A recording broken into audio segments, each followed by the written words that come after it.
All right. Well, thank you everyone for joining us. And I'm sure that there's others who will join us throughout, or they'll definitely watch the video. The video from the last month was viewed quite a bit. So I thought I was excited about that, to see that. So that's great that we're doing that.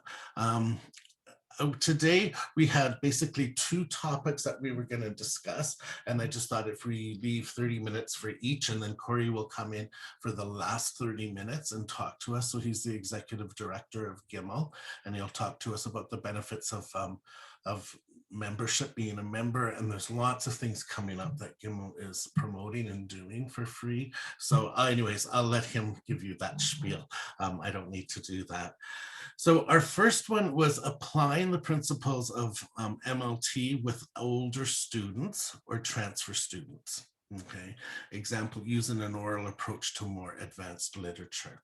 So how does everybody go about approaching incorporating MLT into your lessons with transfer students, older students, anything like that? I'll just throw the floor open for whoever would like to contribute.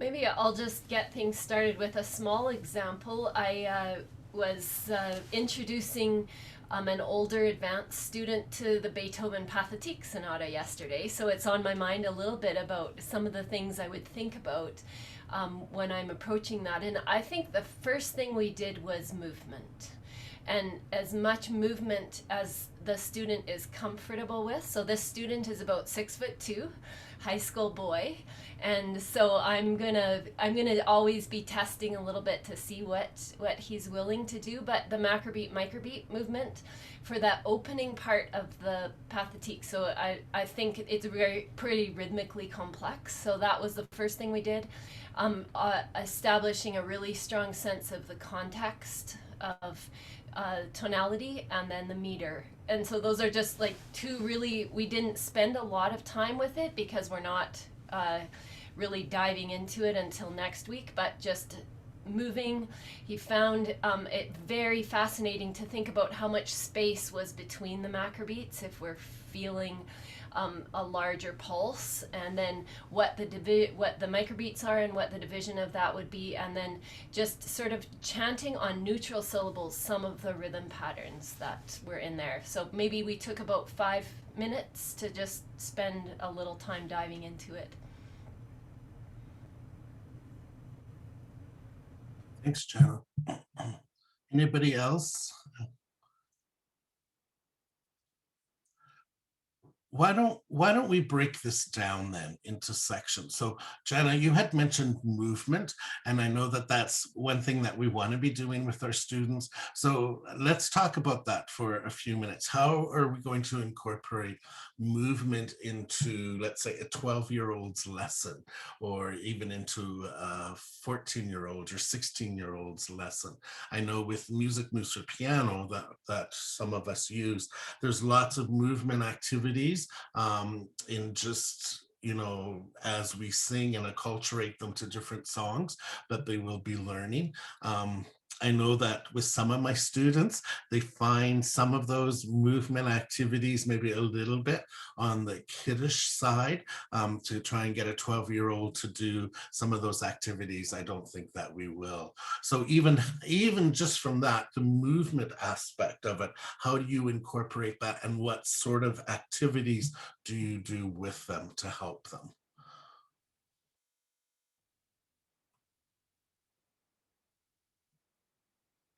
I'm curious, Roberto and Jennifer, do you teach transfer students quite often? And I'd be curious about what you do when you come, especially if you have someone who's a little bit shy about that, and do you use movement with them?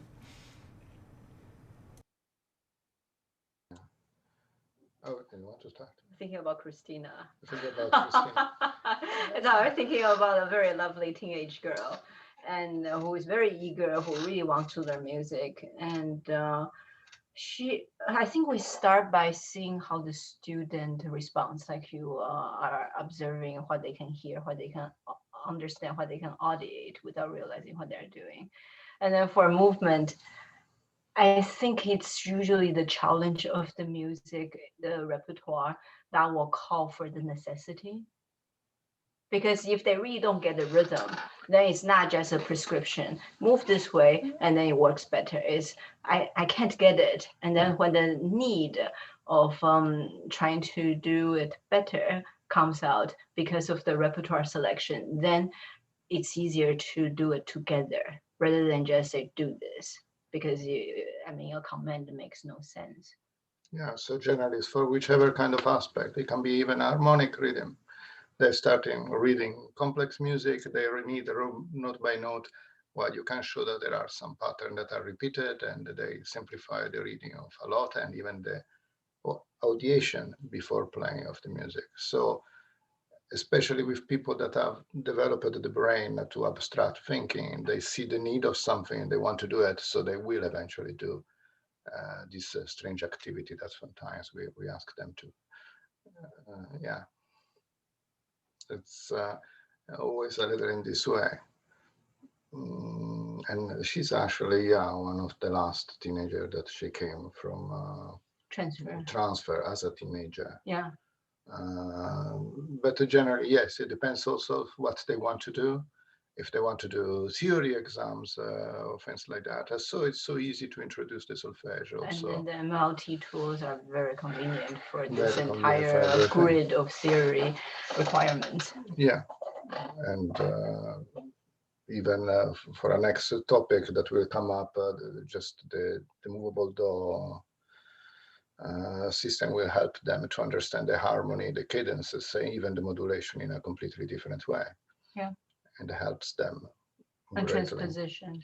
And transposition. And even, yeah, especially dictation, playback, all these parts. In this way, they have something to grasp, to refer to, because they have the pattern to compare, the skills eventually to compare with what they are hearing, and they can find a match. Takes time, but yeah. I would. Anyone else?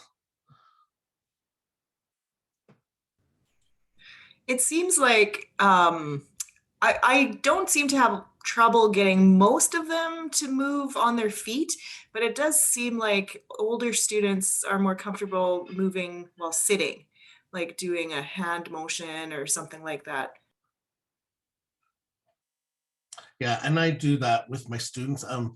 Even school bands will take this approach because you can't have 50 kids moving around the room, but they will just do it sitting. And I know one of the techniques that I've used is as we're sitting, I mean, if they're really, shy about moving, is just so you've got a pencil, at the top of your head.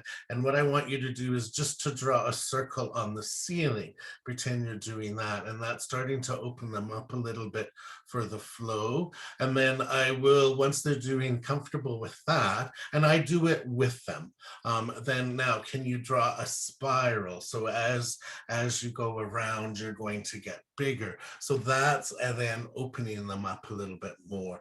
Or even just now, can you do, how about we do a figure 8, that you're going to draw a figure 8, and then can we incorporate the hands and just kind of build from there? And that'll just eventually loosen them up. And especially if you're doing it with them, I find that it's not necessarily an issue. They're willing to do it. Some adults, it's actually easier to get them up onto their feet and do the activities without any problems. It depends on their inhibitions and how comfortable they are with you, but you can do that with them.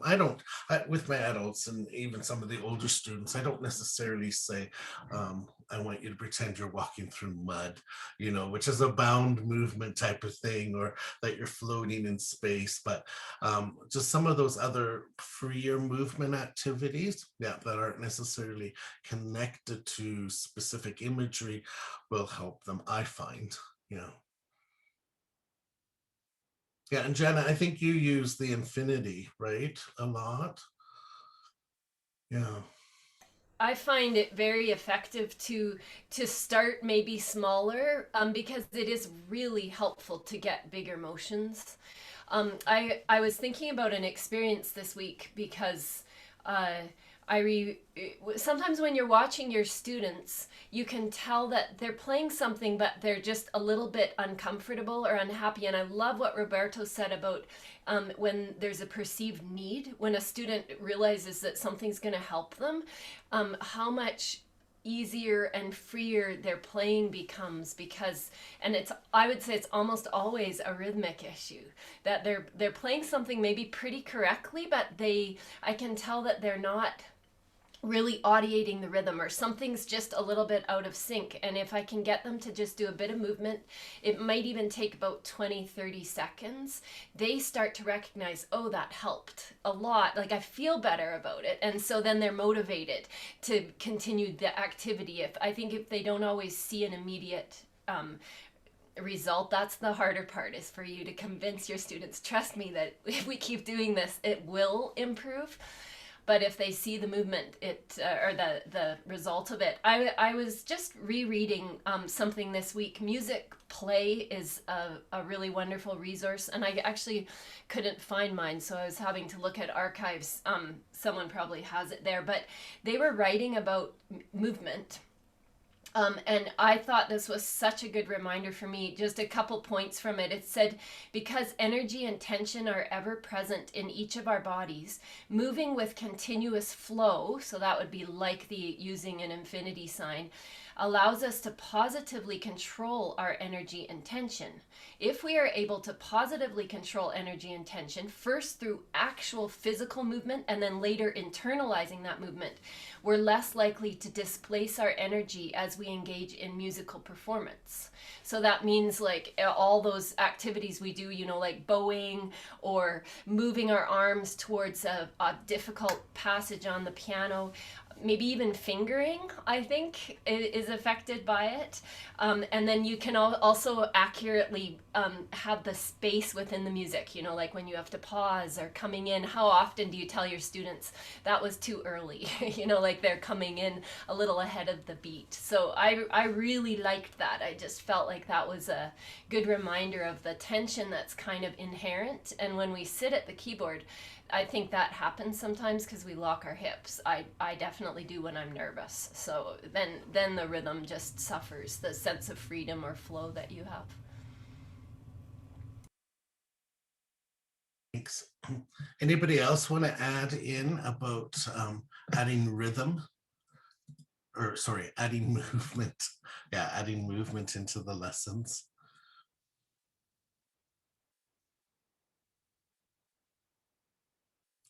Okay, what about, okay, Carol had a question. I've been interested in how you start an older student and where do you start them at? Okay, yeah, great question. Okay.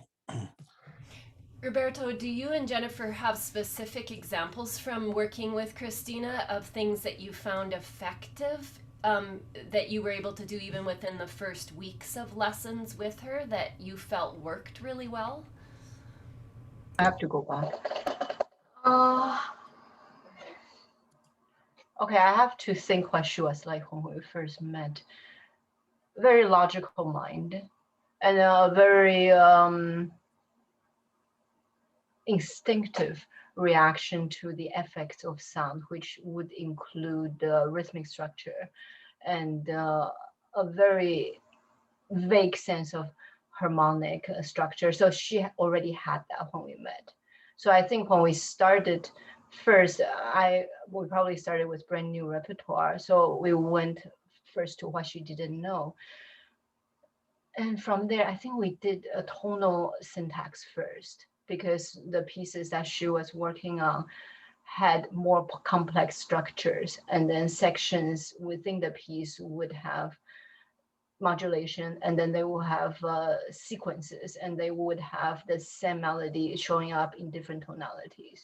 So that was the first set of puzzles she got. And to solve that, then I think we worked on tonal syntax first. And then probably the rhythmic part came later when she was doing Haydn Sonata, because he loves his game of rhythm and subdivisions. Then, okay, then this is what is inherent in the musical style. This is how we can use our macro beat, micro beat according to the level of subdivision he got, and then decode the layers. But she, yeah, it was according to the music that she was working on. Yeah, so it's always, I mean, Christina and others, it has always been according to what they were already playing and what they were starting to, and to show also a different kind of start, and but common things that develop little by little. So it's repertoire specific. Yeah. It's generally presented as Nicoden as a problem-solving Tool. tool, because if we start, okay, let's do this. She will faint. So what do you want from me? Okay, bye, and so on. It's like you were saying before, some kids or other adults find these things childish or something like that if they don't understand the reason. And so I think the most important thing is to make them understand that the music requires this. So a musical context. Yeah, Yeah. musical context is always starting point, because they're there, they come to us because they want to learn to play and to learn music. So this is what it takes. Probably the same for adult beginners. Yeah, other beginners. It's in a different way anyway, because they are adults, you know better than me. I mean, so they think differently. But you have to show them that there are possibility of learning music that is not based on mere repetition and repetition and repetition.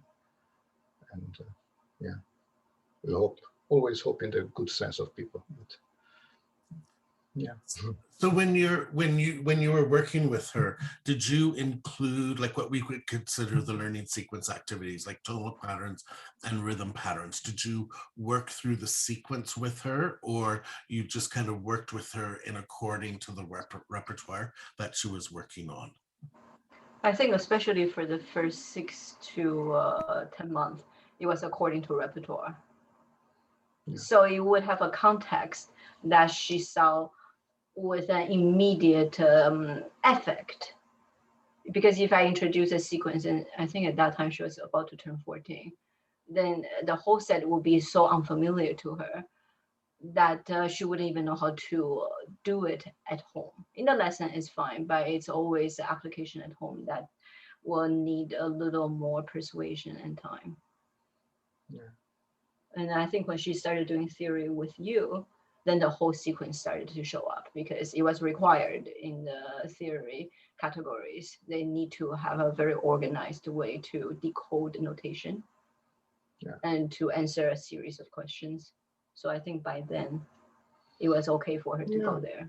Yeah, at this point you can introduce, and every chord in the music has its own way of singing. And at this point, everything is introduced. So she starts to sing the chords because they are in the music. And then you show her that there are these sequence patterns, and they form this way.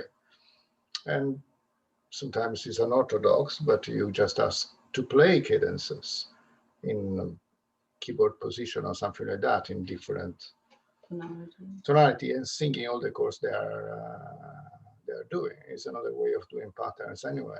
And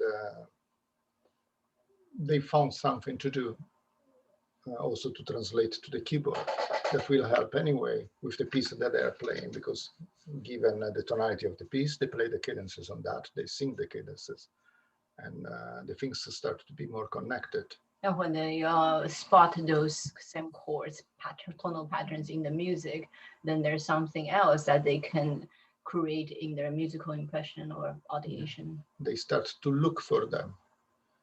And so, yeah. So a minor subdominant will show up with the same name in major, it would be a supertonic. They start to recognize it. You don't need to do many things, especially when they are 13, 14, they start to make the connection. And the more connection they make, the better it is. The important thing is always that they sing them. Sing and play and sing. good. And I don't know if you have anything to expand upon the follow-up question, and you may feel like you've already covered this. If students understand harmonic structure, how do you teach them to understand by audiation? Well, if they understand harmonic structure, it means that they can sing it, so they can hear it. So they are already audiating. If not, if they are not audiating, there is not understanding. Oh, I know that eventually this will be a dominant. I don't know how it sounds. So why do you know that it's a dominant? It doesn't make any sense to me. I don't know if I make sense as an answer. So yes, understanding is audiating. Actually, audiating is understanding. Okay, put the order you want. You know better. Good. Does anybody else want to add anything? Because there is basically 2 questions in the chat. So how do you start an older student, and where do you start from? And then just the most recent one. Yeah, if students understand harmonic structure, how do you teach them to understand an audiation? Yeah, I'm just saying yes, yes, as Roberto's talking, because I feel really strongly about this, that the singing is really important, but that might be one of the things that is a little bit trickier for a student coming in as an older student. And I have a pretty big crop of voice changing boys right now, and so I'm trying to create the most comfortable environment. We pitch things in weird places to try to help them be able to find places in their voice that works for them, and then I'm just super affirmative, just like, good for you, that was great, like, don't worry about that little squeak, or like just encouraging them to really sing it and keep singing through the voice change. Like, I've never had such a big group of voice changing boys ever. So that's, if they're coming in a little bit shy, I was thinking back to the learning sequence. So one of the very first things that we do if we're following the Gordon learning sequence is we do first pitch. So you sing a pattern and the student sings back the first pitch. That becomes such a useful activity when you're working on harmonic structure. So what is the first pitch of the Chopin F minor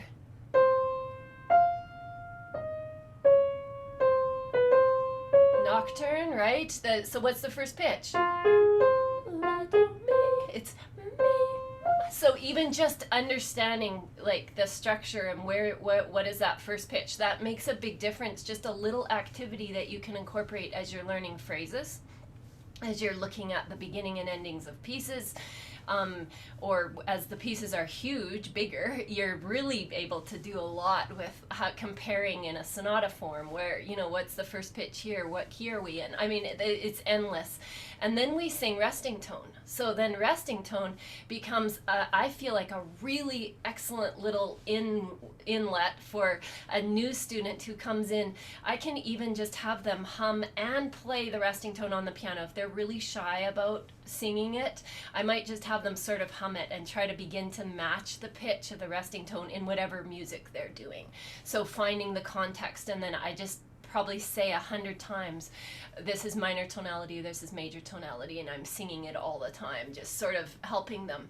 If they understand harmonic context, like you were asking, Carol, I was thinking this week, just sort of my mind is, I've finished a busy teaching week, so I've got a lot of examples on my mind, so I'll stop if it's too much. But the Clementi Sonatina,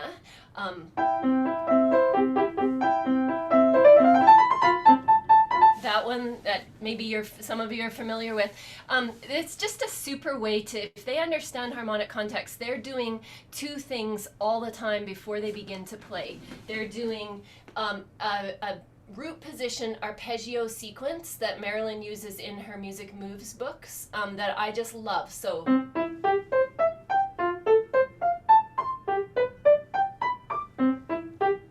that's just tonic, subdominant, dominant, tonic, and then they do a melodic sequence, and I just find this is incredibly useful.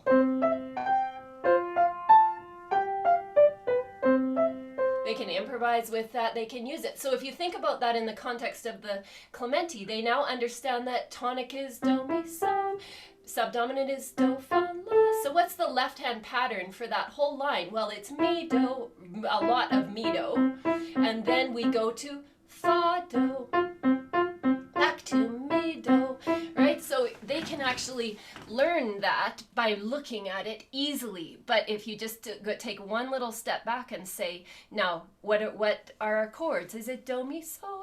Is it dominant? So, fa, re, ti. It sounds like it's subdominant, do, fa, right? So I'm just singing that all the time. They're exploring that. That takes 10 seconds maybe, just as a little intermediate.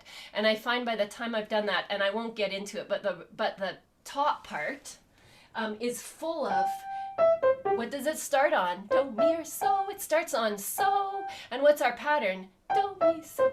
And then, or so, mi, do, sorry, and then lo, so, right? So finding where those are in the context, they might know it and they're like, oh, well, this is easy. But the audiation comes as they begin to make the connection, singing it, connecting it to the context and to the harmonic function, and then they don't forget either, right? Then as they're playing, it's not a case of, I can't remember where my fingers start. We've all heard those stories, right? Did you read the Michelle Obama piano story when she went for her first lesson, or her first piano recital, and she couldn't find middle C because there wasn't a chip out of the key? I think we've all had that experience. That doesn't happen in this approach, because you know where your fingers go. So sorry that was long, but hopefully it's helpful. Great, thanks, Jana. Okay, anybody else have questions on we were just discussing, for those that just kind of joined us a little bit ago, yeah, we were discussing how do you incorporate MLT with older students or more advanced students.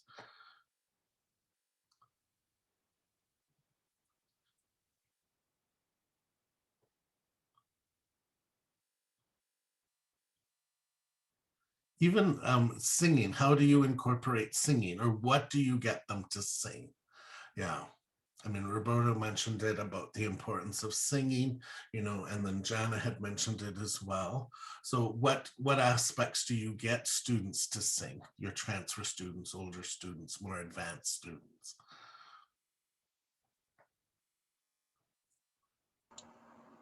Well, I think fundamentally the idea is to arrive to have them to sing everything.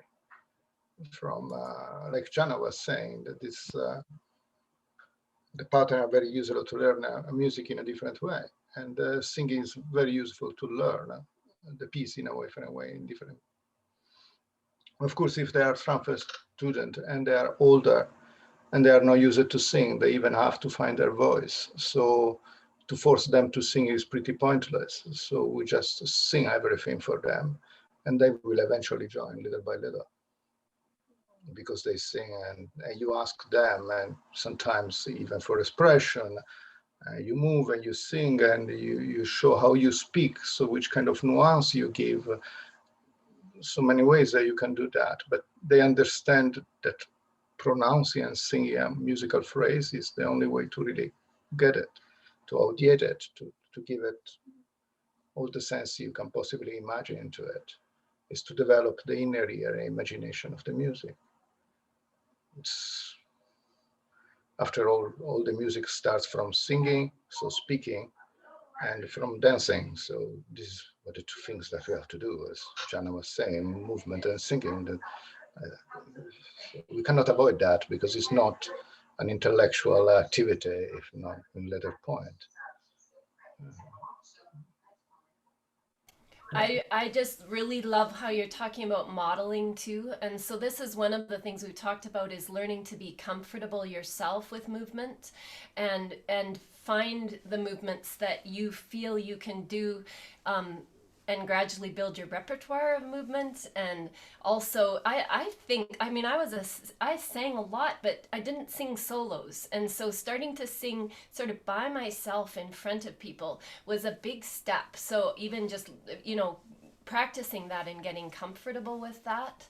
I had a funny experience this last week. I've been learning how to speed skate, and it's been way too cold to speed skate. So we had a dry land indoor Zoom training session, and that we're all adults, and none they showed us the activity, and then they just sat. We had two coaches who just sat and watched us. They just made us do it, but they didn't do it with us, and it was extremely uncomfortable. And I thought about that afterwards. Like, it's something we never want to do in our lessons, is sort of tell them what to do and then just sit back and sort of watch and see how they do it. There's times for solo, but you really want to like participate and model, and especially with older or adult learners, for sure.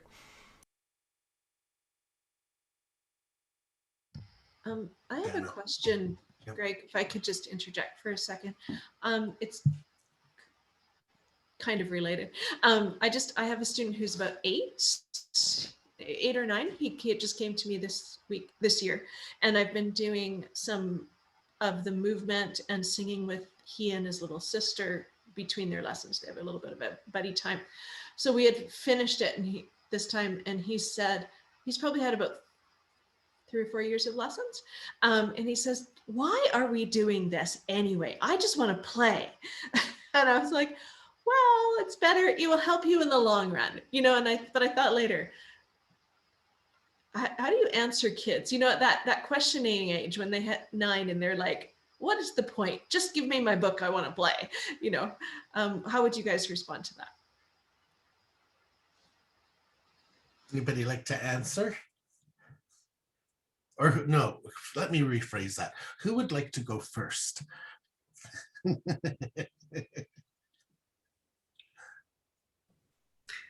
I would say that I think when I get students to improvise, then they start to realize the value of their singing, their solfege and the syllables, and especially once they start putting hands together, and then they, like previously before I taught MLT, doing hands together was really difficult. And now I can say, well, when you're playing these notes, do, mi, so, then your left hand can play do. And so it makes a lot more sense for improvising. So I find that is one way to show the importance and the value of all the rhythms and all the solfege that we're doing. Thanks, Janet. Who would like to go next? When we're doing movement, if I have students who are uncomfortable or they kind of look like they're questioning why we're doing it, especially my adult students, I just tell them that we're exploring the space between the notes. I think that helps a lot. And then when we're doing any sort of away from the piano rhythm movement, like macrobeat or microbeat movement, I just tell them that rhythm is something we feel. And the best way to feel it is when we're standing. Thanks, Justina.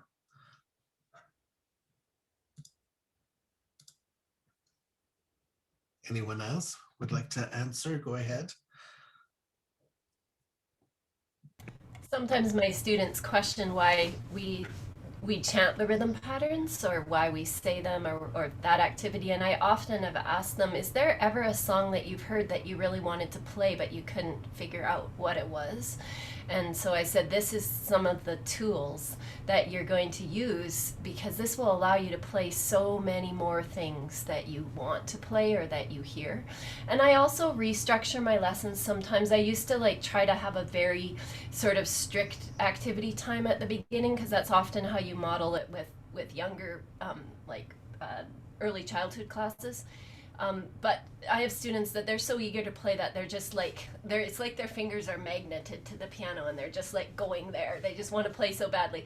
So I will sometimes, with students like that do say, I just want to play, let them do quite a bit of playing at the beginning of the lesson and then interject a lot of those activities throughout the lesson rather than doing one set sort of movement or singing time. I try to just sneak them in different places so that they can do more playing, if that's what they want.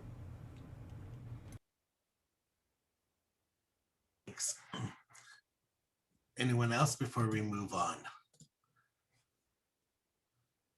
Trying to be diligent with our time. We were talking about singing, so we will go ahead and then go on to the next topic, and that's about tonal patterns. So the use of tonal syllables for movable do, so do-based major, la-based minor. Any questions on that?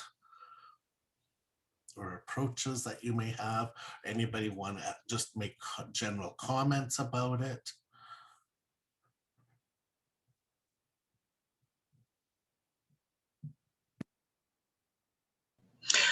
I just have a question, Greg, about the hand signals.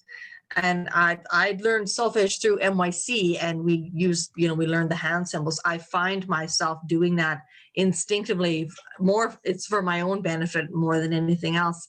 Is there a yes or a no or a do or a don't, or a good reason to use them or a good reason not to use hand signals when you're doing your solfege? Somebody like to address that, answer that? I've done hand signals as well because I teach voice as well. But even if you're not using the actual hand signals, you can also use movement up and down, because some children have difficulty finding the upper so and the lower so. So this is where that will help as well. So I do find showing and having them sing a little bit while they're moving in these different directions helpful.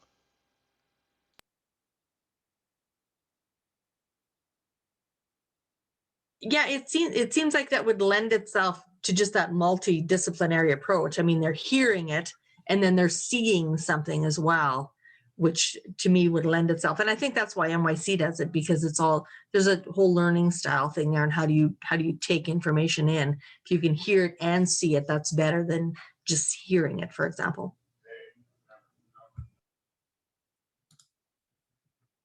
Okay, anyone else that would like to address that or talk about that?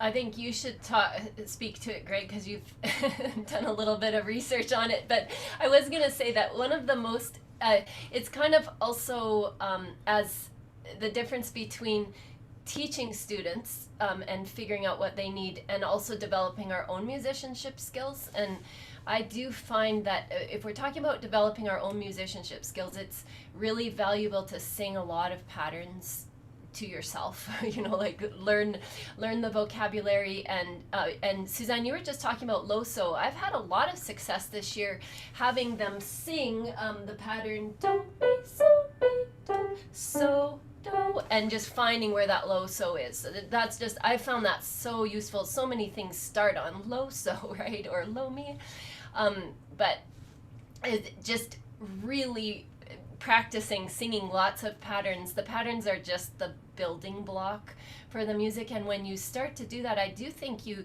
even just personally, I start to see more in my music how the pattern repeats or is slightly different, or how it forms the basis or the structure. And my students get really excited. I know this is away from hand signs, but when sometimes my older students just get enthusiastic about finding the essential patterns in the music. How did that composer use rhythm? How did that composer use the pitch? And how do we use solfege in the patterns to discover it's so exciting, like how did Beethoven use this, and then how did he change it? And they get pretty interested, I think, in that.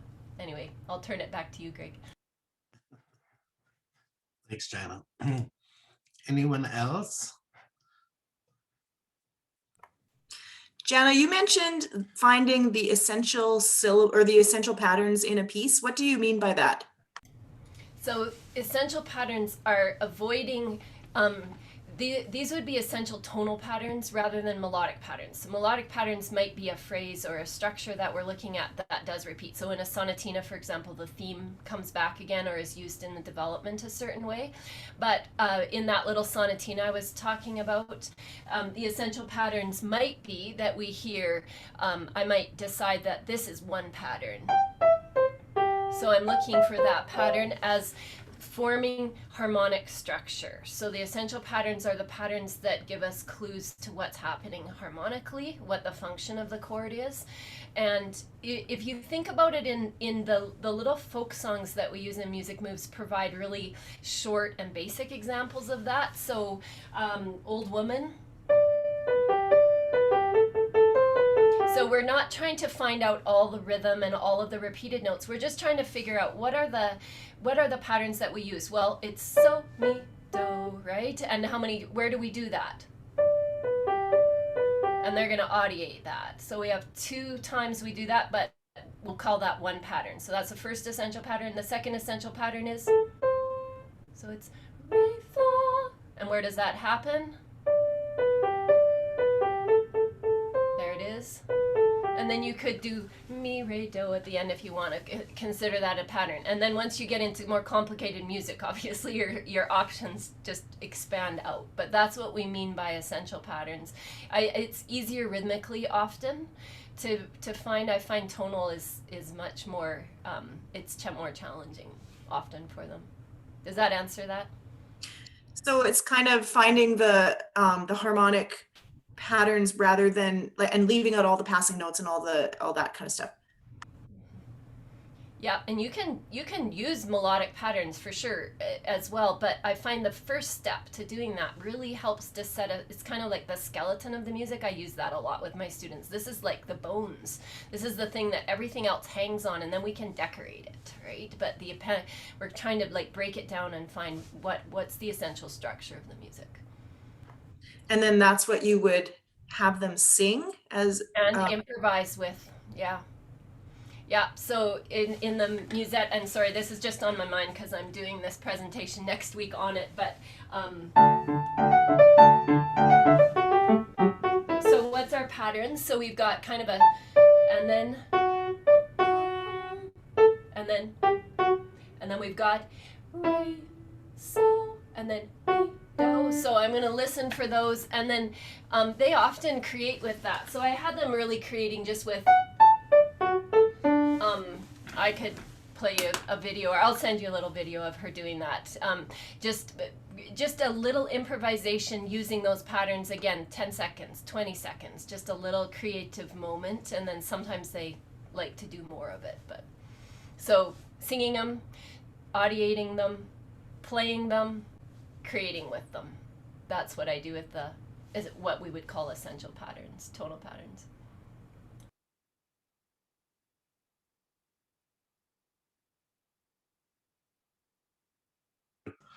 I'll go back to Lorraine's question about hand signs. Yes, no, maybe. And so this is kind of a point where I say one thing, but I do another thing. So with the Kerwin hand signs, and I don't know whether Kadai actually worked with Curran on this in order to get the hand signs, and that's something that I need to look up, or whether there was something that were added after. And I know that Gordon says not to, because he feels that it can become a crutch for students to be using the hand signs as they're singing the tonal patterns.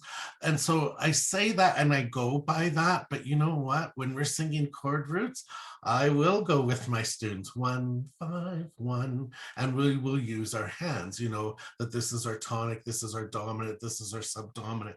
And so really, is that any different than using solfege? And so that's why I say, although I say one thing, I end up doing something different. And I know when I presented that to Chris Azra this summer, he felt that again, this is something that could become a crutch for students in order, rather than audiating, but that they need to, in order to understand it, they need to do this.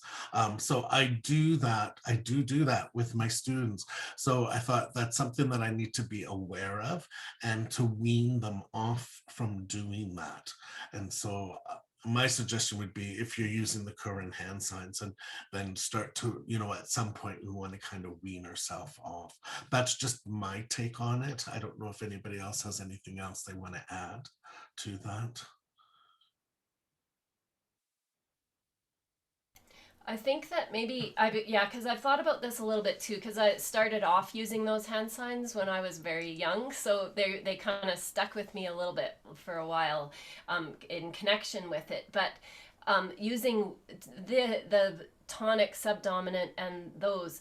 I find that what's interesting is my students can use those as an outward sign of their inner audiation, so that when they're listening to something, I can ask them to show me what they're hearing, and they can actually do that. So then I know it's not just that they're sort of by rote doing, this is tonic, this is subdominant, this is dominant. They're actually really hearing it, and then they're able to show me, especially if you had more students than one, that that's actually what they're hearing as the harmonic structure. So that would maybe be my answer to that, Greg, about that. Yeah. It doesn't necessarily, it can be kind of like maybe a little bridge to getting to a place, but yeah, you don't want to, a student isn't audiating if they would have to actually just always be using the do, re, mi, the signs you want to move so that if you use it initially, that it then becomes just that little tool that you use to get a little bit more comfortable with the actual audiating.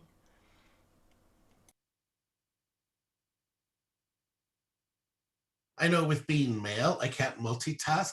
So for me to sing and do hand signs would just be a disaster. The 1, the 4, and the 5, I can manage that. But if I had to do all of this, and I know in university, we did have to do that. It's just like, that's actually where my attention would go to. Okay, what's my hand sign for do? What's my hand sign for me? So I wouldn't even necessarily be thinking of what I'm listening to or listening to what I'm hearing. I would be concerned. For me, I know me. I would be concerned. Okay, what's my hand sign that I'm using? Yeah, with that. But that's me and my male brain. So. Actually, I been leading a children's choir for a lot of years and have done some of those hand signs. I don't think the way I did it, it wasn't an MLT, so it might have been, too much or unconnected to sort of audiation. But I found that when I did use those for the kids, they were so focused on what their hands were doing that the sound always diminished when we used the hand symbols. And so I think there's probably a way to do it that doesn't happen as much, but I just was always surprised. I thought it would be more helpful to make associations for them with the pitches, but I found it was actually distracting for them. But that's just that experience too.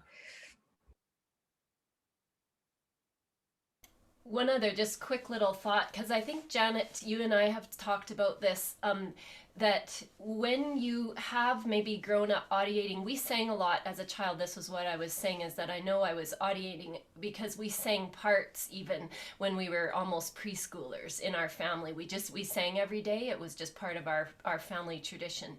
So I grew up really being able to hear harmonic structure, I think, but not always being able to necessarily label it, or at least not consciously.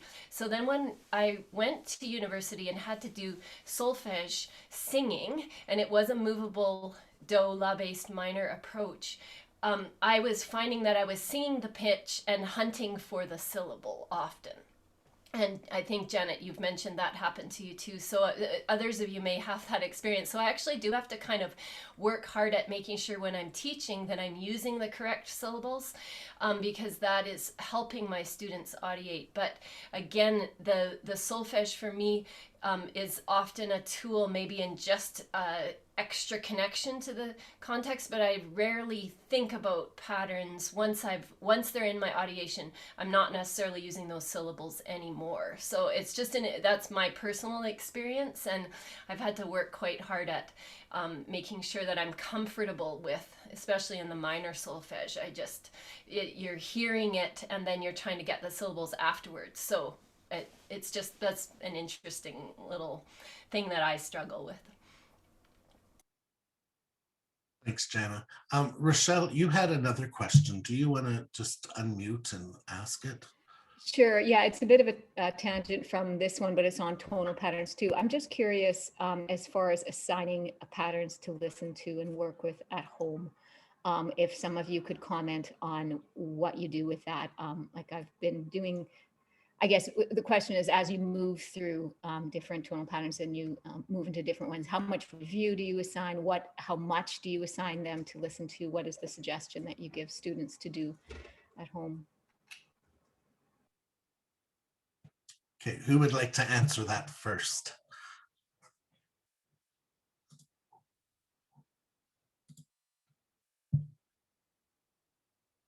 It's a constant battle, I think, to try to get students to listen to things at home. I shouldn't say battle. It just is. I'm always looking for ways of doing it, and I don't think I've been successful. So I'm just going to answer it as someone who's still working on it. Is it beneficial? Absolutely. So when it's kind of like, I've thought about this often over the years in teaching, that when things are familiar to students, the road to actual success, if you define it in that a student can actually begin to be competent in something, is much smoother. It just takes some of the rocks and debris, if you picture them going down a path, it becomes smoother. But I've sent CDs home with students to listen to, and that was in the, even a number of years ago when more people had CD players, and now even less. So I think finding a way to have them consistently learn or listen to it. I model it in the studio. I try to take a couple minutes sometimes to just put something on and say, this is what I was hoping you could listen to, but then I have to get parents involved if I'm going to get some listening happening. So it's often on their assignments to listen, whether they do it or not. I just don't want to fight the battle in a way that I get uptight or frustrated with it. So I'm just going to rely on what I can do with them in the lesson time, and then anything that is beyond that is really a bonus. Thanks, Jana. Anyone else would like to address what they do or how they do that? Well, I wonder, and I know this, like Jana said, this is an ongoing thing, and I wonder if in just as kind of a way around it, or a way to make this more workable, just to encourage kids just to listen to music. I mean, it doesn't have to be anything specific. It can just be, like find something on YouTube or whatever, and just kind of make that part of just their culture at home. Maybe people don't even have radios on. I mean, I don't know, every house is different, but I know I have a couple boys, one in particular who's being raised by his dad. And I wonder, are they listening to anything at home besides video game music? Is just music, just any music, is it part of the fabric of their house even? It doesn't have to be specific, listen to these patterns or this or that. It's just listen to music. Is anybody doing that? I talk about that a little bit too. And then I wonder, when we were talking earlier about singing in the lesson, I wonder if there would be value in just taking 5 minutes or 2 minutes at the beginning of every lesson and just singing through some folk tunes that kids maybe aren't hearing in school or in their home. I was teaching God Save the Queen to somebody the other day, and I mean, kids don't learn that in school anymore. We grew up learning that. And This Land Is Your Land was another one. And an 11-year-old girl, she had no idea what that song was. So I think listening can have a broader definition. I guess that's my point to that. Thanks, Lorraine. Yeah, I Well, go ahead. Okay, when I'm trying to get the parents involved, sometimes I suggest what apparatuses, the electronic apparatuses that children use, do they always use? Load it onto there. Maybe they can even play it in their car as they're just driving around, or play it for the children as they're getting dressed to go to bed. So I try and give them ideas of when can you do this, and I try and emphasize, just as Janet was mentioning, how important this is to, yes, maybe they're not going to listen to it. Some students will, some won't, but the children that do listen, they have a much better progression. So I just emphasize that. Yeah, in the car is been quite successful for me. Like even if it just happens once a week on the way home from the lesson or on the way to the lesson, Right. The other thing, Lorraine, what your idea about the listening to music is awesome, and I didn't mention this because I was thinking more about sort of patterns or listening to the CDs that we're using. And but when students are listening to music, this is something I've found very successful over the years, is to help them model it in lessons, but help them begin to feel the macrobeat and the microbeats and see what they feel, so that even when they're now we're not out and about very much, but when you're watching a movie or there's background music on somewhere, you're seeing, is that a do-day or a do-daddy song? We often use that. Or do you feel like you hear do mi so, or is it la do mi, right? So are you hearing major or minor? So those two things, just sort of always listening for context, seems to help a lot. And Greg, I know you use links in some of your shared documents to get them to listen, right? So what I do is I've uploaded the CD to Google Drive, and so then I end up linking it. So I just grab the link from that and all the individual tracks, and I put it on their lesson sheet. So that means they have to be on a device to listen to go through their lesson sheet. And so I just have it linked so that they click on the track number and it'll actually take them to the Google Drive and to the recording. So they'll do that as well. Now I've started to upload some of them onto my website, so the individual tracks. And so then I make that accessible to my students. And then I will say, okay, this week I want you to do track tonal, whatever, 2A or 2B. And the problem is I end up using the Jump Right In series, tonal patterns and rhythm patterns. I end up using the Music Moves for piano patterns. And then I'm in the process of creating my own patterns. So I feel like I'm working from 3 different sets of patterns. And so I'm trying to get it all amalgamated together. But what's really helpful then for using those that are using the Music Moves for piano, then if I give them access to the Jump Right In patterns, then those are unfamiliar patterns for them. So it can still be of the same category, whether it's tonal or whether it's rhythm, but it's something that is new for them, because eventually they will get to the place where they have them memorized. And as they're hearing the pattern, they're already audiating what the next pattern is because they haven't memorized. And so that's why then working with the 2 different sets of patterns and then throwing in my 3rd set, which will eventually be, my goal is to eventually for that to be the pattern. And then I had somebody, Sarah was going to be so kind and to record them for me, and then COVID hit, and so we haven't been able to do anything with that.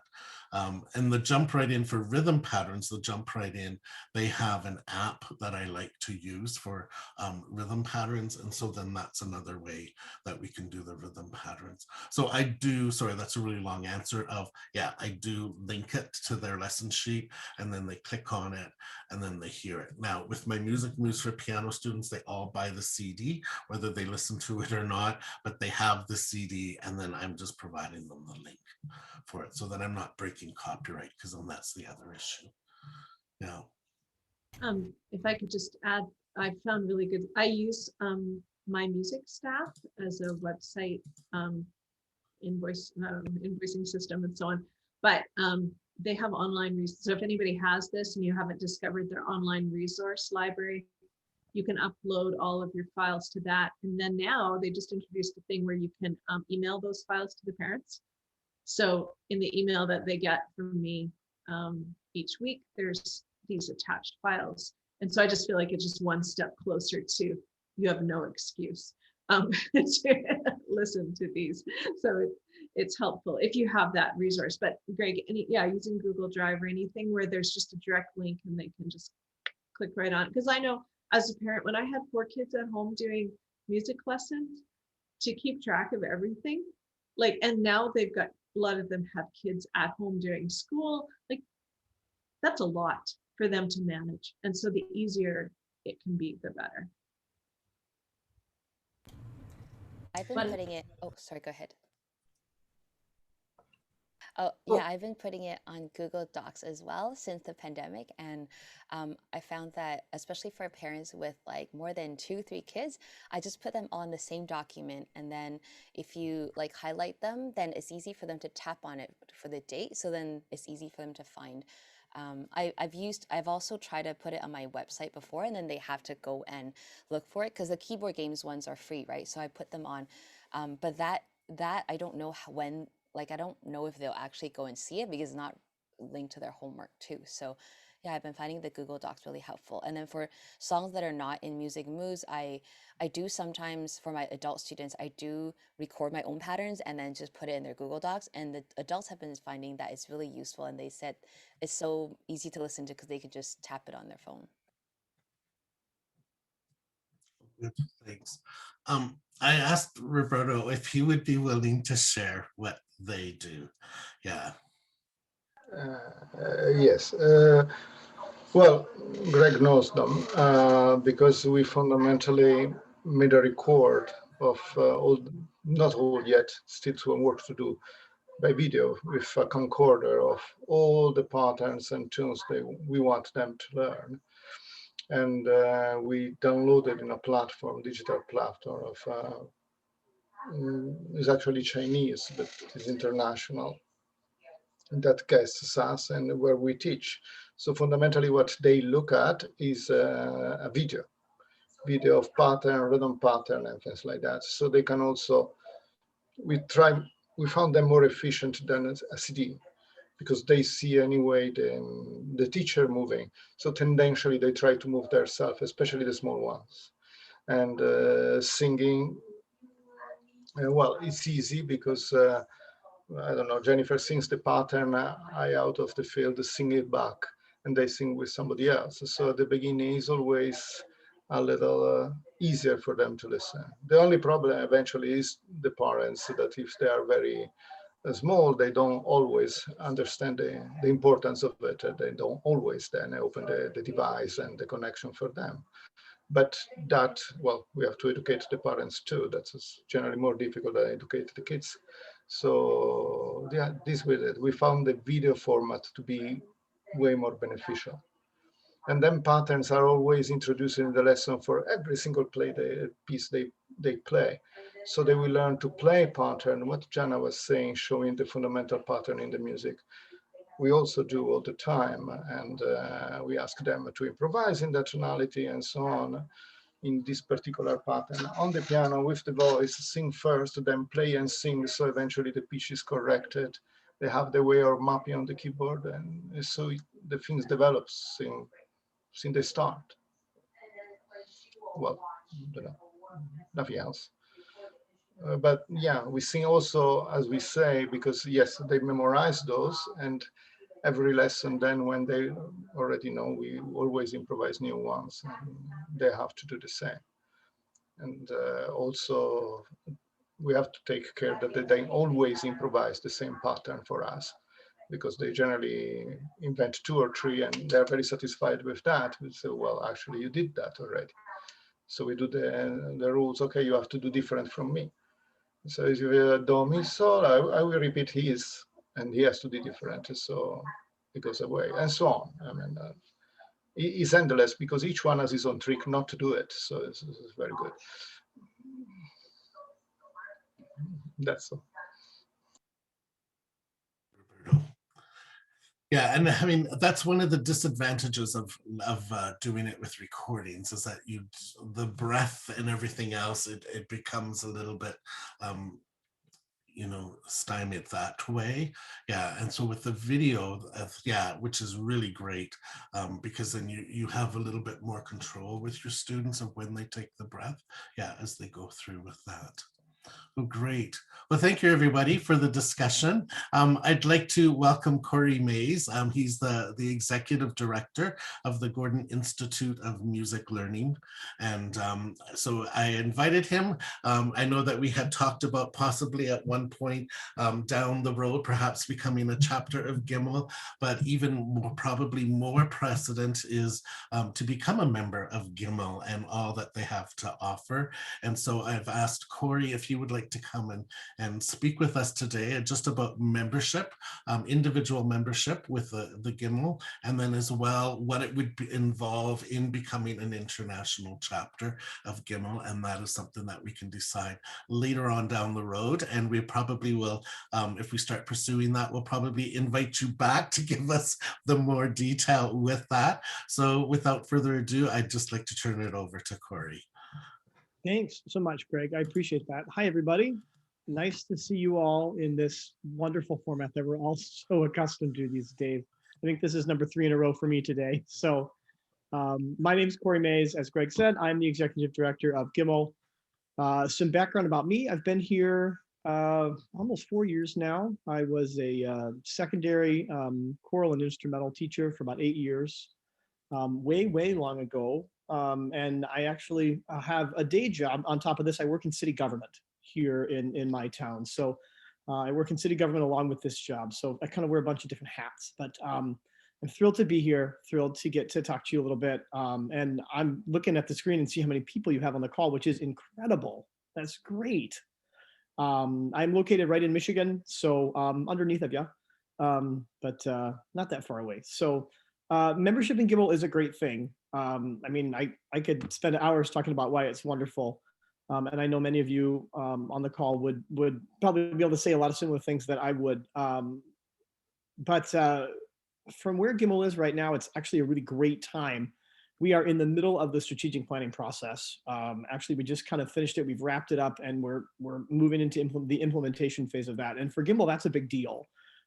As you know, the organization was founded so many years ago by Dr. Gordon, and when he passed away, it left a rather large hole. And it took us a while to find ourselves again after that. And then it's not a bad thing, but it was a hard time, and we kind of got business as usual, but we needed to find our path after. And so the board really spent some serious time dialoguing and meeting, and about 1.5 years worth of really good work. And we found where we want to go next. And it's a really great combination of where Dr. Gordon was and where this started and where we think he would want to see us go next. And I'm really excited about that. From a membership standpoint, it means that we are revamping quite a bit of what we offer members and how we offer it to you. Now, before, we had our website, we had some social media things. We have obviously our professional development workshops, our 2-week summer courses. And we have some discounts on those activities in our summer conference, kind of basic membership benefits, but we didn't have much else. And that sustained us and our members for a long time, but it's not going to sustain us moving forward, and it's not what we should be doing. So we've added a whole host of new benefits. We are revamping our website right now. It's just about done. And in that new platform is going to be an amazing members only area that's going to have teaching resources and lesson planning guides and videos and teaching tools and things that we've already started to morph into the old site, but that will be blown up on the new site. Quite a bit of amazing new tools. COVID provided us a really great opportunity to say, man, we only do in-person workshops. Well, those work for us. 2-week in-person intensive workshops have worked for us for a long time, but we can't do those during COVID. So last summer, we started some online workshops for the first time. And I'm not sure that we were all the way there philosophically. We were still wrestling with how would we do that? How would the instruction be dynamic and interactive and rich? And that's what our PDLCs are really good at. And we found that there were ways to do it that we didn't anticipate, and we were almost forced to do it earlier than we were ready for, and that became a really good thing for us. And so the online workshops in the summer, if you had a chance to go to any of those, were fantastic. We've been offering them more now throughout the year. We've added some, in fact, last week we had our first faculty hangout series, so members have access for free to, it's about once a month now, we're doing a faculty hangout series for 2 hours where 1 or 2 of our faculty members will hop on and they'll answer questions and maybe do an interactive lesson. And it's really just a dialogue with someone who's been in the field for decades. And that's free to members, as are our online workshops. They're free to members right now. Our summer series may have a small charge, but maybe 10 or 20 bucks. We're not sure yet. But the workshops that we're offering now during the year, the online versions, are all free to members. And we think that's a huge benefit that we should be providing. And those are 3 or 4 hours with, really seasoned professionals. And I think a really rich experience. On top of that, we're recording them all and they're being archived on our website in the members only area. So if you can't attend or you'll want to watch it again, it's there. These are things that we've never done before. And I think for all the negative about COVID, COVID also helped us to get here faster than we would have. And I'm really happy about that.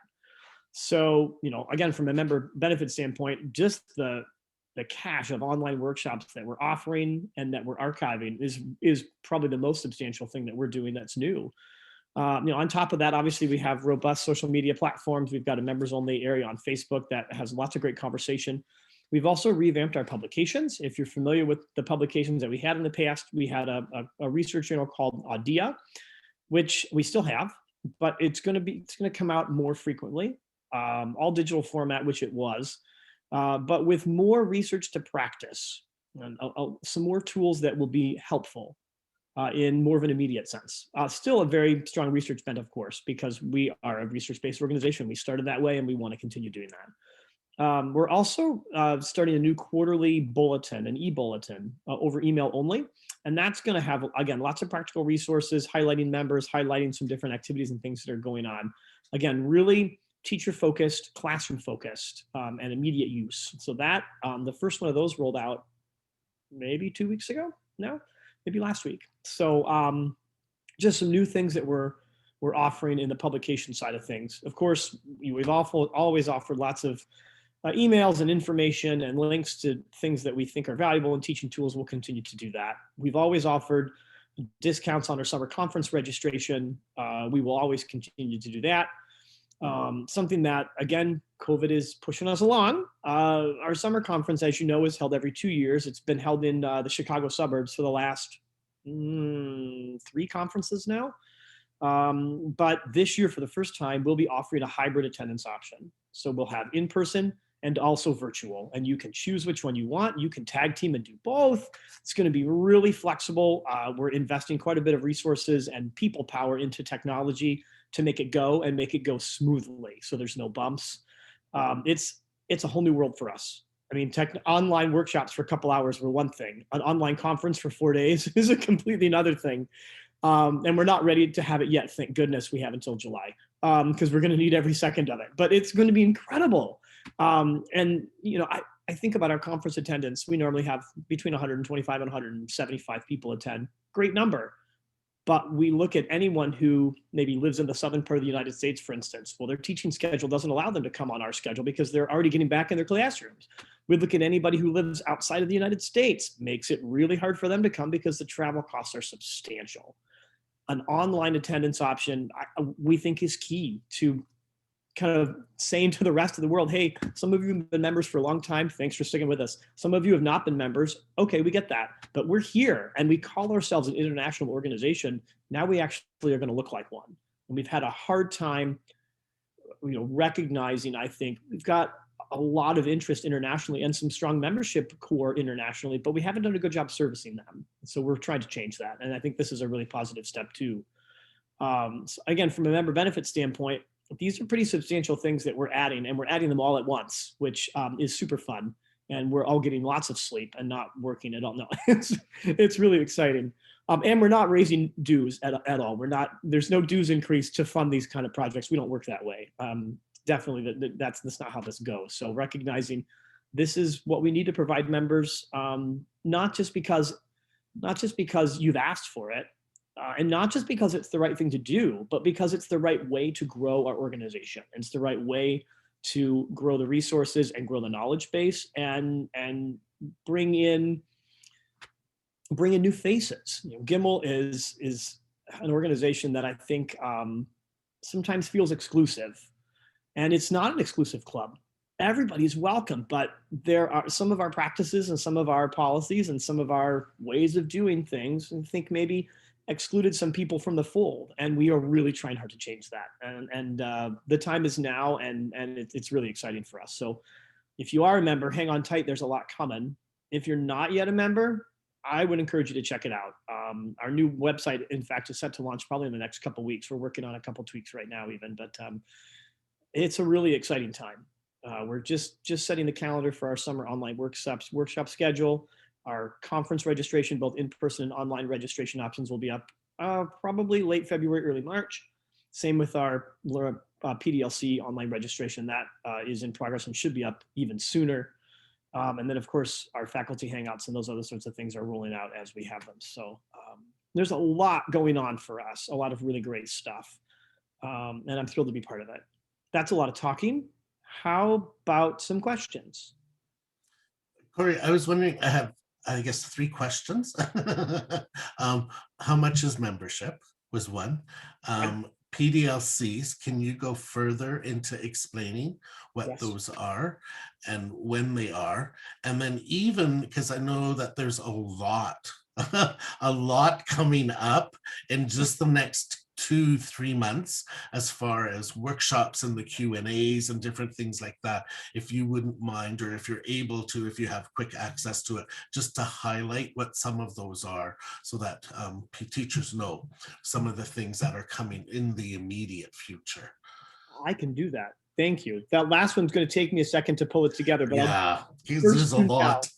No, I have it, but I'm going to have to pull some screens open and move a couple things. We are one of the other things we have never done is kept a comprehensive calendar, which blows my mind, quite honestly. I don't know how we've not done that. So we're doing that now. We're starting to put it together. And that's a calendar that will include international events, national events, places where our faculty are speaking all over the country and the world. But then also every chapter event that we're having. We have 6 chapters here in the United States. What are our chapters doing? And most of our chapters are starting to offer their things to anybody who wants to come virtually. And that means you and anybody else. So anyway, comprehensive calendar is in the works, but I'll start with dues. That's the easiest one, I think. Our dues offer, let's see, 4 levels. Active dues are $60 a year. Retired dues are half that, so $30 a year. Student dues are $15 a year. And we offer a new lifetime membership, which is $1,000 for the rest of your life. That's a new one for us. We only have 2 lifetime members right now. But boy, buy that one when you're 20 years old, and it makes really good fiscal sense down the road. So anyway, those are our dues right now. We're also investigating 2 pieces to dues. One would be an online or an automatic renewal option so that your credit card can be auto billed and you won't have to remind you. We're not ready for that yet, but we're close. And then the other one is a 2-year dues option with a slight discount. So you could register for 2 years at a time. And that one's in the works too. So more information on that coming soon. PDLCs. Those stand for Professional Development Learning Course. I always forget that some people don't know what those 4 letters mean. If you're familiar with like an ORF workshop or a Dalcroze workshop or World Drumming or anything like that, ours are similar in that they're generally held during the summer. Ours are 2 weeks. They're 8+ hours a day, 2 straight weeks. They're very, intense isn't the right word, but they're very focused and there's not a lot of downtime. And come and be prepared to work because it's not easy. I guess intense maybe is the right word, but intense in a good way. They're led by at least 2 faculty members at a time. And when I say faculty members, I mean either university faculty or K through 12 instructors who have been teaching for a long time and have gone through what we consider our own certification process. So they've gone through all of the levels that they're teaching, plus another round of evaluation, plus another round of co-teaching, plus another round of evaluation. Jana, you could talk about it. Then they become faculty, and it's pretty intense process, but that means that our faculty are incredibly well-trained and well-versed and have a world of experience in and out of the classroom, and they provide a really rich experience for our attendees. So I think we have 28 faculty members right now, give or take, and they're all incredible. So anyway, PDLCs are led by at least 2 faculty, sometimes more. They are currently all in person, and that's an important distinction. We especially lately have gotten a lot of requests. Can we make PDLCs virtual? And right now we have not found a way to do that. Our answer to that desire has been the online virtual workshops, which are more of like a 3 or 4 or 5 day short series, almost like an introduction plus a little meat. The PDLCs are still in person. I'm not going to say they'll always stay that way forever, but at least right now, that's how they're going to stay because we just can't find a way to offer the same rich experience, the same attendee faculty interaction, and also there's a component of bringing in kids and having kids, especially in the early childhood workshops, having kids in those workshops. Can't really do that online. So in person right now, there is a cost, obviously, and it's not. I don't want to say it's expensive, but it's not cheap. It's right in line with what other associations charge for their summer workshops. But ours are $750 if you're taking it for what we call GIML credit, which is, you're just going through the GIML process. There's a registration fee plus a course fee, so a total $750. If you're taking it for university credit, which just about all of them have a university credit component, then you're paying the $100 registration fee plus whatever the university credit is on top of that. So typically that would be more expensive, not in all cases, but in many cases it would be. But you're getting that university credit, especially if you're in the middle of a master's program or something and you can apply that to your program, then there's a different level of value there depending on what your needs are.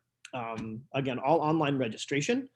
They're all offered during the summer. I'm going to look because if I try to remember what our sites are for this summer, I'm going to get it wrong.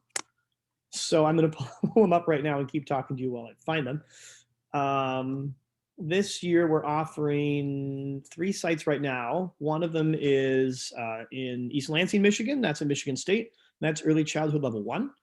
We're also offering elementary general music level 1 at Kent State in Ohio.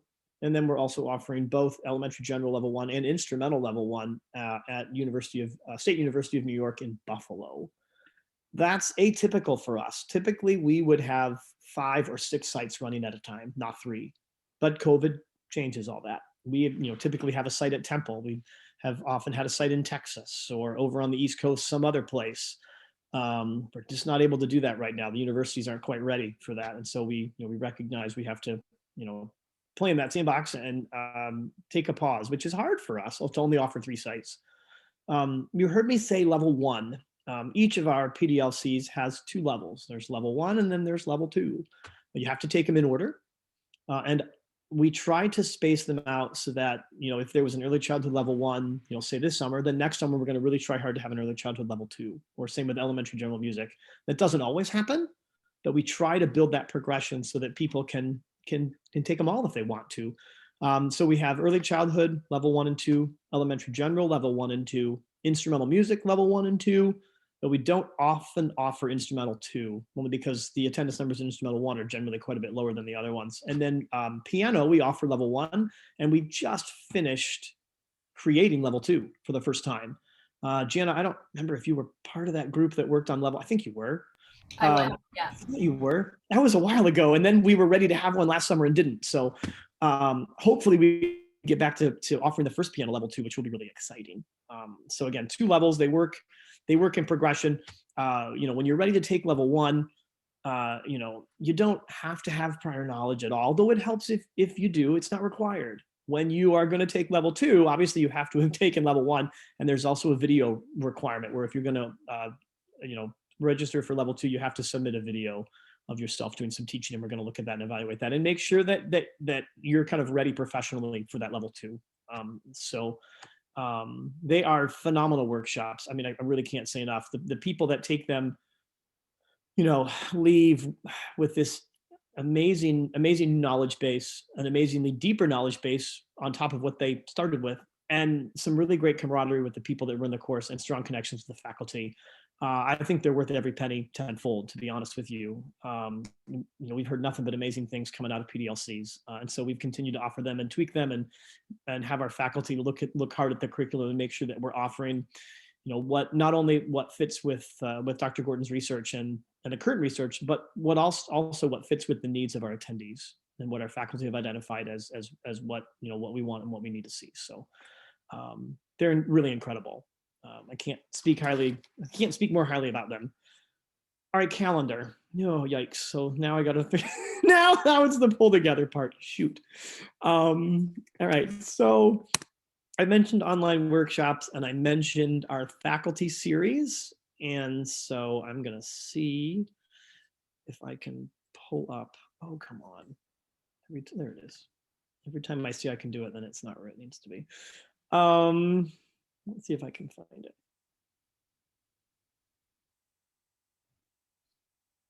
Oh, heck, it might just be easier if I look in my own paper calendar. My goodness. Let's just do this the old-fashioned way, shall we? I'm a paper calendar guy. So if this ever gets lost, my life ends, really. My kids know that if they draw on it with marker, they're going to have a really bad day. So I really need it. So let's see. We have, what is today? February. So we've got an online workshop for early childhood coming up on Saturday, March the 13th. That's going to be hosted by Allison Reynolds from Temple University and Wendy Valerio from University of South Carolina, two of our amazing faculty members. That's going to be an outstanding workshop. So that's on Saturday, and that will be online again, and we'll do a registration for that coming up. There is my children are asking for cupcakes. You can hear them in the background.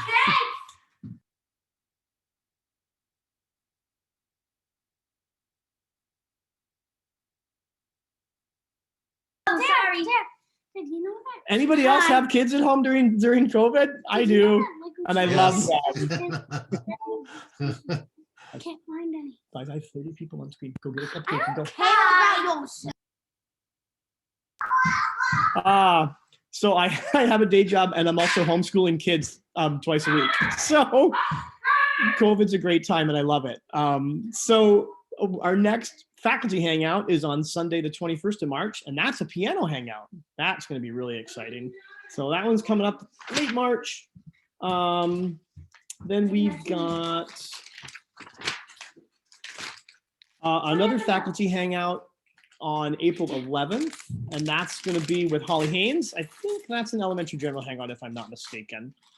So those are just the short things coming up. The other things that are coming up are that we have chapter events coming up, and those chapter events again are all virtual, and those chapter events are they're different than what I just mentioned, and some of them have a cost, some of them are free. That's the calendar I can't find right now. So I mentioned that I had all these calendars, and now that's the one that I can't seem to locate. So I might have to take a pause on. Oh wait, nope, never mind. Hold on just a second. I might actually have it.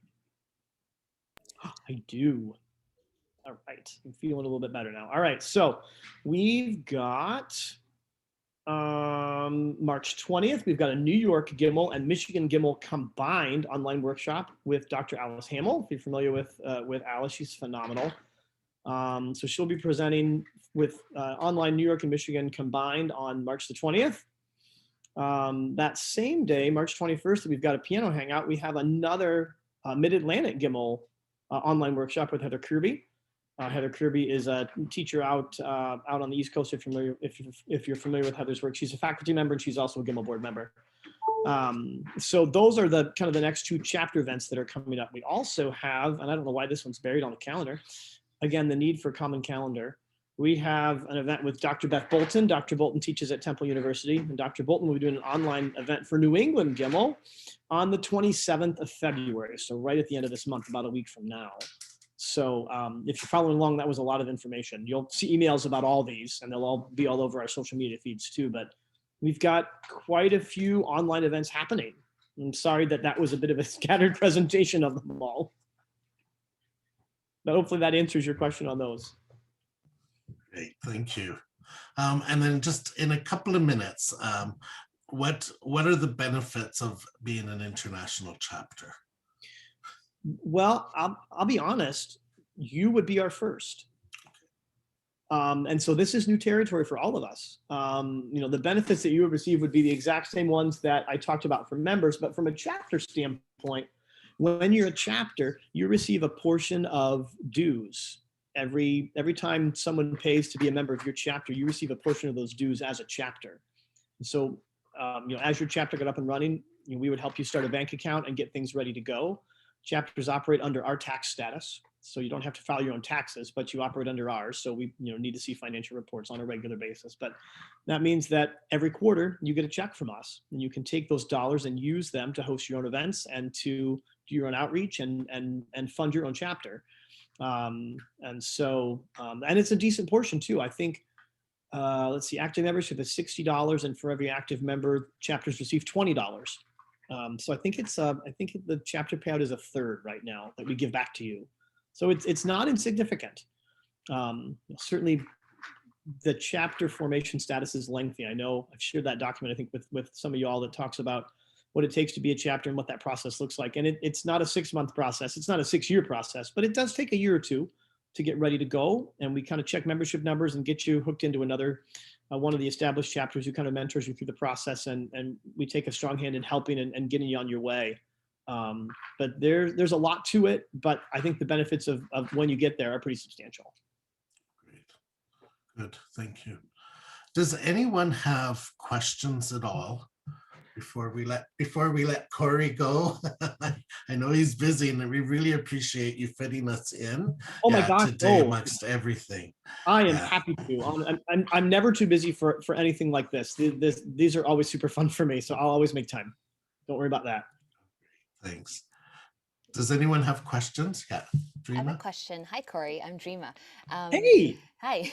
I have a question because you know how if we took the course last summer and you automatically are joined into the Gimel membership.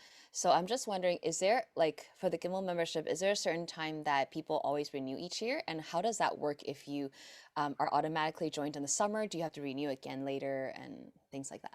I'm so glad you asked that. So that is another really big change that seems small to me, and that's why I didn't mention it, but it's actually really huge.